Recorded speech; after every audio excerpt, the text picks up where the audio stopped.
வணக்கம்.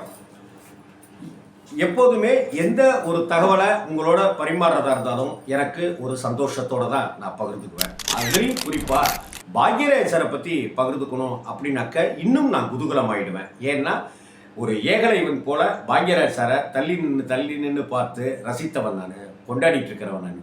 பாக்யராஜ் சார்கிட்டே இதை நான் பல முறை சொல்லியிருக்கேன். பாக்யராஜ் சாருடைய இன்டர்வியூ, அவரை நான் எடுத்த இன்டர்வியூங்கிறது என் வாழ்க்கையில் எனக்கு கிடைச்ச ஒரு கோல்டன் ஆப்பர்ச்சுனிட்டி அப்படின்னு தான் சொல்லணும். கிட்டத்தட்ட 4.5 மணி நேரம் நான் அவரை பேட்டி எடுத்திருந்தேன். மனுஷன் கொஞ்சம் கூட அசரவே இல்லாமல் அவ்வளவு யதார்த்தமாக ஒவ்வொன்றுத்துக்கும் டெப்த்தாக பதில் சொன்னதெல்லாம் மறக்கவே முடியாத தருணங்கள். ஆனால் அந்த பேட்டியை பற்றின விஷயம் கிடையாது. பாக்யராஜ் சார் போல சில பேரை யாருமே சில பேரை பயன்படுத்தலை அப்படின்னு நம்ம சொல்லுவோம் இல்லையா, இவர் தாங்க சரியாக பயன்படுத்தினார் அப்படின்னு. அந்த வகையில் பார்த்தாக்க நம்மளால் மறக்கவே முடியாத ஒரு கலைஞர் யாருனாக்க நடிகர் கல்லாப்பெட்டி சிங்காரம் அவர்கள். கல்லாப்பெட்டி சிங்காரம் அவர்களை பற்றி சொல்லும் பொழுது எந்த ஒரு நடிகருடைய சாயலுமே இல்லாமல் நடிப்பவர் தான் கல்லாப்பெட்டி சிங்காரம். அப்படித்தான் ஒவ்வொரு படத்துலையும் வருவார். நடக்கிறதுலையா இருக்கட்டும், பேசுறதுலையா இருக்கட்டும், பாடி அப்படி வச்சுக்கிற ஸ்டைலாக இருக்கட்டும்னு கல்லாப்பெட்டி சிங்காரம் ஒரு தனித்துவமான கலைஞர். அவரை தேனாம்பேட்டையில் 92C அப்படிங்கிற ஒரு லாட்ஜு, ஒரு மேன்ஷன் அங்கே இருந்தப்ப பாக்யராஜ் சார் அங்கே தங்கியிருந்த சமயத்தில் கல்லாப்பெட்டி சிங்காரத்தை அங்கே சந்திச்சிருக்காரு. கல்லாப்பெட்டி சிங்காரம், கவுண்டமணி அண்ணன், செந்தில், சங்கிலி முருகன் நிறைய பேர் அங்கே இருந்தவங்க. அப்படி அங்கே தங்கியிருக்கும் போது நிறைய பேரை பார்த்துக்கிட்டே இருக்கு. அப்போ தான் சின்ன முருகன் அப்படிங்கிறவரையும் அங்கே சந்தித்தேன். அப்போ நம்மெல்லாம் நாளைக்கு சினிமாவுக்கு டைரக்டராக வந்துட்டோம்னாக்க இவங்களுக்கெல்லாம் வாய்ப்பு தரணும் அப்படின்னு மைண்டு ஓடிக்கிட்டே இருக்கு. அப்படி கல்லாப்பெட்டி சிங்காரம் அவர்கள் எம்ஜிஆர் சிவாஜி காலத்திலேருந்தே ஒரு ரோலு, ரெண்டு சீனு அப்படிலாம் நடிச்சிட்டு இருக்கிறவர். அவருக்கு ஒரு 10 பக்க டைலாகு அல்லது ஒரு 10 சீன் அப்படின்னு யாருமே கொடுக்கலைங்கிறது தான் நிஜம். அப்படிப்பட்ட சூழ்நிலையில் பாக்யராஜ் எப்பேற்பட்ட ஒரு மகா மனிதர் பாருங்களேன். அப்படியெல்லாம் கணக்கு போட்டு வைத்திருந்த பாக்யராஜ் சார் தான் முதலாக டைரக்ட் பண்ணுறாரு சுவரில்லாத சித்திரங்கள் அப்படின்னு. சுவரில்லாத சித்திரங்கள் படத்தில் நடிச்சிருக்கிறதே ஒரு 5 பேராக தான் இருக்கும். ஒன்று சுதாகர், இன்னொன்று பாக்யராஜ், இன்னொன்று சுமதி, இன்னொன்று சுமதியோட அம்மா, இன்னொன்று எய்த்தாப்பில் காளி அண்ணன் டெய்லரு, கவுண்டமணி அண்ணன், அப்புறம் கூட இருக்கிற காஜா ஷெரீஃபு. முக்கியமாக பாக்யராஜ் சாருடைய அம்மா காந்திமதி, பாக்யராஜ் சாருடைய அப்பா கல்லாப்பெட்டி சிங்காரம். சுதாகருடைய அப்பாவா சிஆர் பார்த்திபன், ஜாக்சன் துறையை நடித்தவர். அந்த படத்தில் தான் சிஆர் சரஸ்வதியை அறிமுகப்படுத்தியிருப்பார் பாக்யராஜ் சார். எங்க சின்ன ராசால ஆத்தா கேரக்டரில் நடிச்சிருப்பாங்க இல்லையா, அவங்கள அப்போ அறிமுகப்படுத்தியிருப்பார். சிஆர் சரஸ்வதி சுதாகருக்கு முறைப்பெண்ணாக நடிச்சிருப்பாங்க. படத்தில் எஸ் வரலட்சுமிங்கிற ஒரு பிரபல நடிகை, பழைய நடிகை, மூத்த நடிகை, அவங்க சுதாகருக்கு அம்மாவாக நடிச்சிருப்பாங்க. ஓகேயா, இந்த கதாபாத்திரங்களில் கல்லாப்பெட்டி சிங்காரத்தினுடைய அந்த அதகல நடிப்பு இருக்குல்ல, அந்த படத்தில் நம்ம பார்க்கலாம். முதல் படத்திலேயே தன்னுடைய முதல் டைரக்ஷன்லேயே அவ்வளவு வெளுத்து வாங்க வச்சிருப்பார் கல்லாப்பெட்டி சிங்காரத்தை.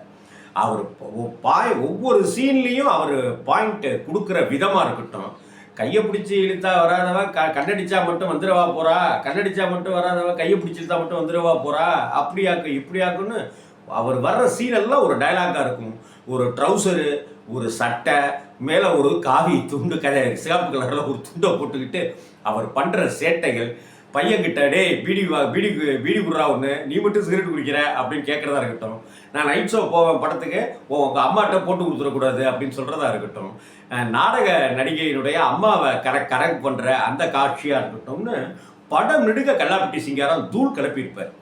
நம்ம மனசில் இன்றைக்கும் அந்த கதாபாத்திரங்கள், காட்சிகள் எல்லாமே நிற்கிதுனாக்கா அதுக்கு பாக்யராஜ் சார் அப்படி ஒரு ஸ்கோப்பு கல்லாப்பெட்டி சிங்காரம் சாருக்கு கொடுத்துருப்பார். அதே போல் அடுத்தாப்பில் வந்த ஒருகை ஓசைக்கு பிறகு வந்த மௌனகீதங்கள் படத்துலையும் அந்த ஆஃபீஸில் ஒரு பியூன் கேரக்டரில் கல்லாப்பெட்டி சிங்காரத்துக்கு அங்கேயும் ஒரு மறக்க முடியாத ஒரு கதாபாத்திரத்தை கொடுத்துருப்பார். அதை விட முக்கியமாக தமிழ் சினிமாவே கொண்டாடிட்டு இருக்கிற அளவுக்கு இருக்கிற அந்த இன்று போய் நாளை வா திரைப்படத்தில் கல்லாப்பெட்டி சிங்காரம் ஒரு குஸ்தி பயில்வானாக நடிச்சிருக்கிற அந்த விதமும், அவர் பேசுகிற விதமும், அவருக்கு உண்டான அந்த விக்கு முறுக்கு மீசையும் நம்மளால் மறக்கவே முடியாது. கல்லாப்பெட்டி சிங்காரம் அப்படின்னு சொல்லும் பொழுது இன்று போய் நாளை வா நமக்கு டக்குன்னு ஞாபகத்துக்கு வரும். படத்தில் பாக்யராஜுக்கு எந்த அளவுக்கு முக்கியத்துவம் இருக்கோ, ராம்கிக்கு எந்த அளவுக்கு முக்கியத்துவம் இருக்கோ, காந்திமதி அம்மாவுக்கு எந்த அளவுக்கு முக்கியத்துவம் இருக்கோ அதை எல்லாத்தையும் விட கல்லாப்பட்டி சிங்காரத்துக்கு முக்கியத்துவம் இருக்கும். பாக்யராஜ் சார் படங்களுடைய ஸ்பெஷாலிட்டியே அதுதாங்க. பார்த்தீங்கன்னாக்கா பாக்யராஜ் படம் அப்படின்னாக்கா பாக்யராஜுக்கு மட்டும் பேர் கிடைக்கிற மாதிரி இருக்காது. பாக்யராஜை சுற்றி இருக்கிற நிறைய பேருக்கு பேர் கிடச்சிக்கிட்டே இருக்கும். பிரமாதம் பண்ணிட்டாங்க, அசத்திட்டாங்கன்னு நம்ம சொல்லிக்கிட்டே இருப்போம். எந்த படம் வேணாலும் எடுங்க, இதுதான் யதார்த்தம். இதுதான் பாக்யராஜனுடைய கதையினுடைய சக்ஸஸே. இதே போல தான் டார்லிங் டார்லிங் டார்லிங் படத்தில் அவர் பண்ணுற அட்டூழியம், ஒரு தோட்ட வேலைக்காரனாக இருக்கிற ஒருத்தர் முதலாளியோட ட்ரெஸ்ஸை போட்டுக்கிறது என்ன, பைப்பை போட்டுக்கிறது என்ன, அவருடைய ஓப்பனிங் சீனே பார்த்தீங்கன்னாக்கா ஒரு பாத்தில் குளிச்சுட்டு அப்படி காலை மட்டும் காமிப்பாங்க. ஏதோ சிலுக்கு ஸ்மிதா ஜெயமாலினி காலை காமிக்கிற மாதிரி அப்படி காமிப்பாங்க. அதுக்கப்புறம் தான் நமக்கு கல்லாப்பட்டி சிங்காரத்தை காமிப்பாங்க. அந்த படத்தில் அவர் வட்டிக்கு பணம் வாங்கிட்டு இருக்கிறதும், அவர் நினப்பு இருக்கிறதும், அங்கே செந்தாமரை முதலாளிகிட்ட பேசுறதுமான்ட்டு பட்டம் முழு அதகலம் பண்ணியிருப்பார் கல்லாப்பட்டி சிங்காரம். கல்லாப்பட்டி சிங்காரத்துக்கு அதற்கு அப்புறமா ராமநாராயணன் அப்படி இப்படின்னு நிறைய பேர் தொடர்ந்து வாய்ப்புகள் கொடுத்துருந்தாலும் கூட கல்லாப்பட்டி சிங்காரம் அப்படின்னு சொல்லும் பொழுதே நமக்கு பாக்யராஜ் சார் தான் ஞாபகத்துக்கு வருவார். ஏன்னா அந்த 7 நாட்கள்லையும் அவரை அப்படிப்பட்ட ஒரு கேரக்டரில் பயன்படுத்தியிருப்பார் பாக்யராஜ் சார். கல்லாப்பட்டி சிங்காரத்தை பாக்யராஜ் சார் அளவுக்கு வேற யாரும் அந்த அளவுக்கு பயன்படுத்தலை அப்படிங்கிறது தான் நிஜம். பாக்யராஜ் சார் இப்படி நிறைய பேரை அப்படி பயன்படுத்தியிருக்காரு. இது மாதிரி பல பேரை பயன்படுத்தியிருக்கிறாரு. நீங்கள் கல்லாப்பட்டி சிங்காரம் அவர்களுடைய நடித்த படம் இது எனக்கு ரொம்ப பிடிக்கும் அப்படின்னு சொன்னாக்க கமெண்ட் பாக்ஸில் பதிவு பண்ணுங்கள். இது கல்லாப்பட்டி சிங்காரத்துக்கு நாம் செலுத்துகிற ஒரு சல்யூட்டாக இருக்கும். பாக்யராஜ் அவர்களுக்கு நாம் சொல்கிற ஒரு தேங்க்ஸாக இருக்கட்டும். வணக்கம்.